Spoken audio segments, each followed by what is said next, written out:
दोस्तों अभी हम उत्तर प्रदेश लोक सेवा आयोग प्रयागराज भवन के पास है, जहां पर अभी यूपी पीछे 2022 का इंटरव्यू चला है। मैम इंटरव्यू दे के आ रहे हैं, तो आज के इस वीडियो में इनसे जानेंगे अंदर में इंटरव्यू कैसा रहा मैम का और वहां का माहौल किस तरीके से रहा, मैम ने अपनी तैयारी कैसे की, तो सब कुछ आज के इस वीडियो में कवर करेंगे। बस आप लोग वीडियो में एंड तक बने रहेगा। हेलो मैम, इंटरव्यू कैसा रहा? अच्छा रहा, बैलेंस रहा।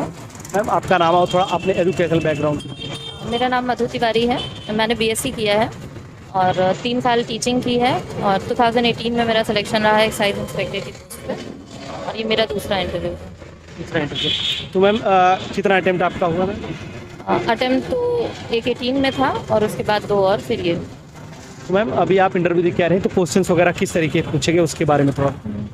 मुझसे करंट के क्वेश्चन पूछे गए, ऑप्शनल से कुछ भी नहीं पूछा गया, मेरे सब्जेक्ट से कुछ भी नहीं पूछा गया।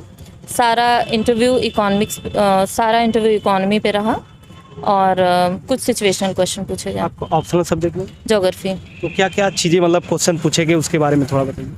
सारा क्वेश्चन इकोनॉमी से पूछा गया। इन्फ्लेशन रेट, हमारा यूपीआई ट्रांजैक्शन कैसा है, फेडरल बैंक का क्या आता है, मॉनेटरी पॉलिसी क्या है, आरबीआई का रोल क्या है, टाइटनिंग क्या होती है, कैसे महंगाई पे इफेक्ट पड़ता है, रेपो रेट क्या है, रेपो रेट बढ़ाएंगे तो इन्फ्लेशन पे क्या इफेक्ट पड़ेगा और उसकी चेन बताइए। और इन्वेस्टमेंट पूछा गया, एफडीआई का, एफपीआई का, मॉनेटरी कन्वर्टिबिलिटी पूछी गई। इसके अलावा ई कॉमर्स साइट की वर्किंग पूछी गई, मेजर बेनिफिट पूछा गया। यही सारे इकोनॉमी से क्वेश्चन थे और करंट से कुछ भी नहीं, बस यही यूपीआई ट्रांजैक्शन का क्वेश्चन पूछा गया जो 3 दिन पहले था कि सिंगापुर में एक्सेप्टेबल हुआ है और बस इसी पे सारा इंटरव्यू चला। और सिचुएशन दी गई थी, सिचुएशन ये दी गई थी कि आप एसडीएम हैं और आपके इलाके में फ्लड आती है। एक्चुअली क्वेश्चन ये अराइज हुआ था डिज़ास्टर मैनेजमेंट एक्ट से, कब आया, उसके तहत कब एजेंसी बनी, फिर कैसे आप मैनेज करेंगी, कैसे कोऑर्डिनेट करेंगी बाहर की एजेंसी से अपने एडमिनिस्ट्रेशन में, यही सब। मैम जैसे ऑलरेडी आप जॉब में थी, तो आपने मतलब अपनी तैयारी को कैसे कंटिन्यू रखा, अपना टाइम कैसे मैनेज करती है? टाइम मैनेज तो आपको करना पड़ेगा। सुबह का टाइम या तो आप यूज़ करेंगे या तो इवनिंग का टाइम यूज़ करेंगे, दिन में आपको काम करना पड़ेगा। तो अगर पहले से प्लानिंग, एक दिन पहले अगर आप सब प्लानिंग करके रखेंगे तो नेक्स्ट डे जाएगा। जॉब के साथ आप कितना घंटे मतलब पढ़ाई के लिए आप निकाल पाते थे? क्योंकि घंटे का तो नहीं पता, बट अगर आप क्वालिटी स्टडी करते हैं तो 4 से 5 घंटे इनफ है। और मीडियम मैम क्या रहा आपका? मीडियम राइटिंग का इंग्लिश रहा, बट इंटरव्यू मेरा आधा इंग्लिश में हुआ और आधा हिंदी में हुआ। ऐसा कुछ क्राइटेरिया होता है कि मतलब इंटरव्यू अंदर में इंग्लिश में ही देना होता है या फिर हिंदी में देना होता है? नहीं, इसका क्राइटेरिया कुछ नहीं है, हमारे डैफ में भी नहीं पूछा गया, ना इंटरव्यू फॉर्म में ही। बस इसका ये है कि एक डेकोरम है कि जिस क्वेश्चन में, जिस लैंग्वेज में उन्होंने क्वेश्चन पूछा उस लैंग्वेज में हम आंसर कर दें, तो बस एक क्राइटेरिया ये होता है। मैम जैसे कि अभी प्रीलिम्स का एग्जाम आने वाला है, तो थोड़ा प्रीलिम्स के बारे में बताइए कि क्या स्ट्रैटेजी होनी चाहिए एग्जाम के लिए? प्रीलिम्स के लिए स्ट्रैटेजी ये है कि आप प्रीवियस ईयर क्वेश्चंस को अच्छे से पढ़ें, करंट अफेयर्स अच्छे से पढ़ें और इसके अलावा आप टेस्ट सीरीज़ लगाएं। स्टैंडर्ड बुक्स आपने पढ़ी होंगी, हम तो शॉर्ट नोट पे ज़्यादा विश्वास करते हैं। अगर आप शॉर्ट नोट बनाएंगे, छोटा छोटा लिख के रखेंगे तो आपको लास्ट तक वो याद रहेगा।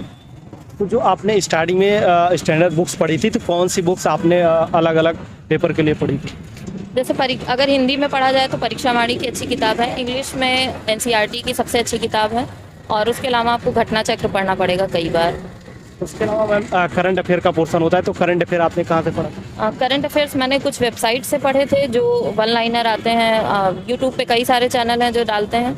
इसके अलावा आप ई दृष्टि, जो एक आंख वाली ई दृष्टि आती है, उससे आप पढ़ सकते हैं, कई क्वेश्चन्स आते हैं उससे। कौन सी साइट्स या फिर चैनल से दो आप फॉलो करते हैं? कई सारे, पीसीएस गुरु है, नेक्स्ट आईएएस है, ऐसे कई सारे चैनल हैं जो मतलब 10-10 क्वेश्चन के डेली एक वीडियो डालते हैं मॉर्निंग में, तो आप उनको फॉलो कर सकते हैं। इसके अलावा मेंस में जैसे पेपर वाइज आप बता दीजिए कौन कौन सी बुक्स आप मतलब पढ़ती थी? मेंस के लिए अगर आपको अच्छे नंबर लाने हैं तो अभी ये रिज़ल्ट तो पता नहीं है, बट लास्ट ईयर मेरे मेंस में ठीक मार्क्स है। उसके लिए आपको स्टैंडर्ड बुक्स पढ़नी पड़ेंगी, जैसे आपको लक्ष्मीकांत पढ़ना पड़ेगा, एनसीईआरटी आप सारी पढ़ लें तो अच्छा है। इकोनॉमिक्स के लिए अगर आप डेली न्यूज़पेपर अच्छे से पढ़ते हैं और उस पर थोड़ा सा रिसर्च करते हैं तो तैयार हो जाएगा। इसके अलावा एनवायरनमेंट के लिए शंकर आईएएस पढ़नी पड़ेगी, बस यही सब है।